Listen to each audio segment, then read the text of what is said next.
Hello दोस्तों, welcome to Gupta ji technical. स्वागत है आप सभी का गुप्ता जी टेक्निकल के एक नए वीडियो में। तो दोस्तों, आज के इस वीडियो में हम लोग करने वाले हैं फिजिक्स के बहुत ही महत्वपूर्ण प्रश्न, जो कि आपके एंट्रेंस एग्जाम की दृष्टि से बहुत ही महत्वपूर्ण है। तो चलिए हम लोग क्वेश्चन को करना शुरू करते हैं।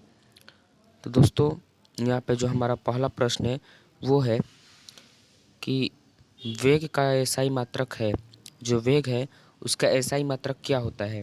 तो वेग का एसआई मात्रक होता है मीटर प्रति सेकंड। ठीक है, वेग का एसआई मात्रक होता है मीटर प्रति सेकंड। आगे बढ़ते हैं। तो हमारा अगला प्रश्न है कि यदि किसी वस्तु द्वारा यदि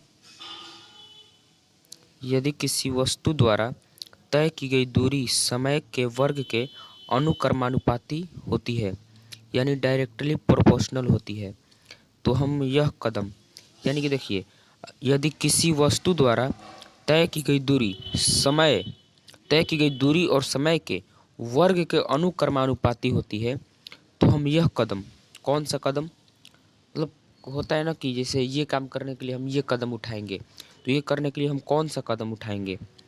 तो यहाँ पे शून्य लिखा है, लेकिन यहाँ पे शून्य होगा, शून्य वेग से चलती, तो हम यह कदम शून्य वेग से चलती है, या फिर अचर चाल से चल रही है, या फिर कदम का त्वरण अचर है, या फिर हम यह कदम का वेग एक समान है। तो इसका जो राइट आंसर होगा वो होगा का त्वरण अचर है। इसका जो त्वरण है वो क्या है, अचर है। ठीक है, तो चलिए आगे बढ़ते हैं। तो हमारा अगला प्रश्न जो है वो है, निम्नांकित में से सदिश कौन सा है। देखिए यहाँ पे लिखा हुआ है ताप, विस्थापन, चाल, कार्य। इन चारों में जो है सदिश कौन है। तो दोस्तों, हमारा ऑप्शन नंबर बी जो है, यानी विस्थापन, ये क्या है, सदिश है। Option number B is right answer. ठीक है, आगे बढ़ते हैं। तो अगला प्रश्न है, इनमें कौन अदिश है। बल, कार्य, संवेग, त्वरण, इन चारों में कौन जो है अदिश है। तो देखिए यहाँ पर कार्य जो है वो है अदिश है। ठीक है, कार्य जो है अदिश है। आगे बढ़ते हैं। तो अगला प्रश्न है कि निम्नलिखित में से कौन जो है सदिश है। देखिए, कार्य, द्रव्यमान, चाल और विस्थापन, इन चारों में से कौन जो है सदिश है। तो दोस्तों, विस्थापन जो है वो सदिश है। ठीक है, option number D is right answer. आगे बढ़ते हैं। तो अगला प्रश्न है, निम्नलिखित में से किस समूह की सभी राशियां सदिश हैं। देखिए यहाँ पे तीन समूह दिया हुआ है, द्रव्यमान, भार, कार्य। ठीक है, द्रव्यमान, भार और कार्य, ये पहला समूह है। और दूसरा आयतन, ऊर्जा, दाब, ये जो है दूसरा समूह है। और वेग, त्वरण, बल, वेग, त्वरण, बल, ये जो है तीसरा समूह है। और घनत्व, कार्य, शक्ति, घनत्व, कार्य, शक्ति, ये जो क्या है, चौथा समूह है। तो इन चारों समूहों में से कौन सा समूह जो है, कौन सी समूह की जो सभी राशियां हैं वो सदिश हैं। तो देखिए यहाँ पर वेग, त्वरण और बल, यानी option number C is right answer. वेग, त्वरण और बल, ये तीनों जो हैं क्या है, सदिश राशियां हैं। ठीक है, यानी समूह नंबर तीन, यानी option number C is right answer. ठीक है, आगे बढ़ते हैं। तो अगला प्रश्न है कि यदि दो राशियों का परस्पर ग्राफ सरल रेखा हो तो राशियां, देखिए, यदि दो राशियों का जो परस्पर ग्राफ है वो कैसा हो, सरल रेखा हो, यानी दो राशियों का परस्पर ग्राफ सरल रेखा हो, तो राशियां होंगी कैसी होंगी, अचर होंगी, या फिर बराबर होंगी। यहाँ पे बराबर लिखा हुआ है लेकिन बराबर होगा, बराबर होंगी, या फिर अनुक्रमानुपाती होती है, या फिर व्युत्क्रमानुपाती होती है। तो देखिए, इसका जो राइट आंसर होगा वो होगा बराबर होंगी। यदि दो राशियों का परस्पर ग्राफ सरल रेखा हो तो दोनों क्या होंगी, बराबर होंगी, यानी option number B is right answer. ठीक है, तो चलिए आगे बढ़ते हैं। तो हमारा नेक्स्ट क्वेश्चन है, यानी क्वेश्चन नंबर 8 जो है वो है, एक व्यक्ति पटना से चलकर कोलकाता पहुंचा। देखिए, एक व्यक्ति जो है पटना से चलकर कोलकाता पहुंचता है, ठीक है, और फिर कोलकाता से पटना वापस आ जाता है, और कोलकाता से जो है पटना वापस भी आ जाता है, तो जो उसका विस्थापन है वो क्या होगा? तो यहाँ पे जो उसका विस्थापन है वो हम लोगों को बताना है, ठीक है।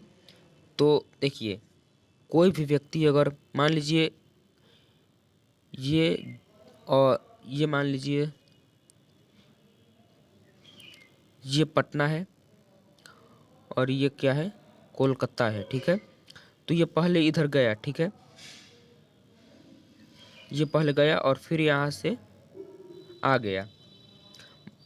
छोड़िए इसको, मान लीजिए ऐसे, आपको मान लीजिए पहले 10 रुपये मिला, ठीक है, और आपने जो है 10 रुपये फिर खर्चा कर दिए, तो 10 मिला और 10 खर्चे हो गए, तो बचे कितने? 0।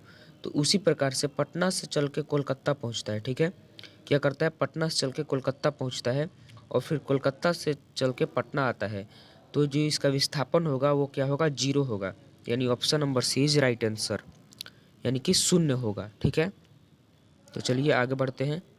तो अगला प्रश्न है, एक समान वृत्तीय गति में, यानी जो एक समान वृत्तीय गति होता है उसमें क्या होता है? चाल और वेग दोनों अचर रहते हैं, चाल और वेग दोनों चर रहते हैं, चाल चर और वेग अचर होते हैं, चाल अचर और वेग चर रहते हैं।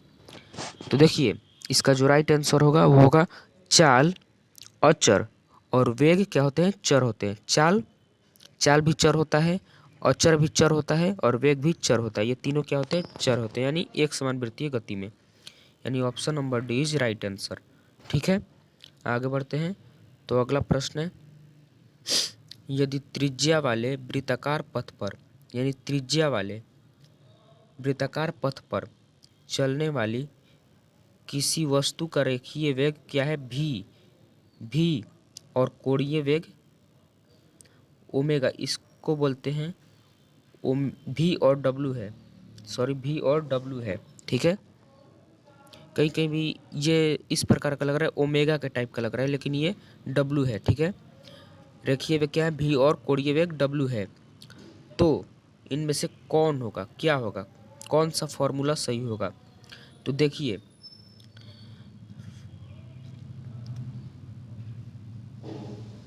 यहाँ पे देखिए लिखा हुआ है त्रिज्या, त्रिज्या क्या होता है? आर होता है। वेग क्या दिया हुआ है? भी और कोणीय वेग डब्लू। तो इन तीनों को मिला के जो फॉर्मूला बनता है वो बनता है भी is equal to R into W, ठीक है, यानी option number A is right answer, ठीक है। तो चलिए आगे बढ़ते हैं। तो अगला प्रश्न है, घड़ी के पेंडुलम की गति क्या है? जो घड़ी की पेंडुलम होती है उसकी गति क्या है? तो उसकी जो गति होती है वो होती है दोलनी, option number D is right answer. घड़ी कुछ इस प्रकार की होती है, ठीक है, और इधर टाइम लिखा होता है 1, 3, 6, 9, 12, इस प्रकार का कुछ, सॉरी, घड़ी कुछ इस प्रकार का होता है।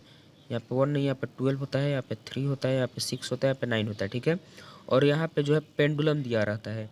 तो जो पेंडुलम होता है वो कुछ इस प्रकार का घूमता है, ठीक है, कुछ इस प्रकार का। पहले मान लीजिए इधर जाएगा, फिर इधर आएगा, फिर इधर जाएगा, फिर इधर आएगा। तो देखिए, दोलन गति उस गति को कहते हैं, जैसे मान लीजिए कोई भी वस्तु है, तो पहले मान लीजिए किसी दिशा में जाके फिर अपनी जो बिंदु है उसी पे आती है और फिर उसके अपोजिट डायरेक्शन में, यानी उसके विपरीत दिशा में जाती है, फिर इधर से आती है और अपने बिंदु पर कुछ देर रुकती है और फिर उसके बाद रुकती नहीं है, जैसे कि अपने पोजीशन पर आती है और फिर उसके अपोजिट डायरेक्शन में चली जाती है। तो घड़ी की पेंडुलम की गति यही होती है, जिस प्रकार से ये घूमती रहती है, ठीक है। तो चलिए आगे बढ़ते हैं। तो नेक्स्ट क्वेश्चन है कि द्रव्यमान तथा वेग के गुणनफल को कहते हैं। देखिए, द्रव्यमान और वेग के गुणनफल को क्या बोलते हैं? तो द्रव्यमान और गुणनफल के वेग को हम लोग बोलते हैं संवेग, ठीक है, option number C is right answer. आगे बढ़ते हैं। तो अगला प्रश्न है, संवेग माप है, यानी जो संवेग है वो माप है किसका? तो संवेग जो माप है वो है गति की मात्रा का, यानी गति की मात्रा का option number D is right answer. ठीक है, आगे बढ़ते हैं। अगला प्रश्न है, किसी असंतुलित बल द्वारा एक व्यक्ति में उत्पन्न त्वरण होता है। यानी देखिए, किसी असंतुलित बल द्वारा एक वस्तु में उत्पन्न त्वरण होता है तो बल के व्युत्क्रमानुपाती, बल के समानुपाती, बल के प्रभाव से स्वतंत्र या फिर शून्य। तो इसका जो राइट आंसर होगा वो होगा ऑप्शन नंबर बी, यानी बल के समानुपाती। ठीक है, आगे बढ़ते हैं।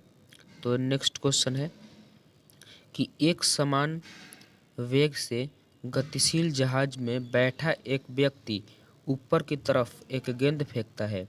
देखिए, एक समान वेग से गतिशील जहाज में बैठा एक व्यक्ति ऊपर की तरफ एक गेंद फेंकता है तो गेंद वापस गिरेगी व्यक्ति के। यानी देखिए, एक समान वेग से गतिशील जहाज में बैठकर, ठीक है, और एक व्यक्ति जो है ऊपर की तरफ गेंद मारता है तो जो गेंद है वो वापस नीचे गिरेगा।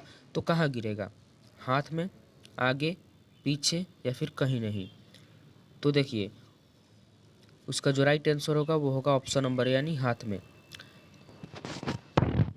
जब जहाज से एक व्यक्ति अपने ही समान जिस वेग से वो चल रहा है उसी वेग से गेंद को भी फेंकता है, ठीक है, और कुछ देर बाद जो है गेंद वापस से नीचे गिरता है तो गेंद जो है कहाँ गिरेगा? तो हाथों में, यानी व्यक्ति के हाथों में। ठीक है, तो आज के वीडियो में बस इतना ही। मिलते हैं नेक्स्ट वीडियो में, तब तक के लिए धन्यवाद।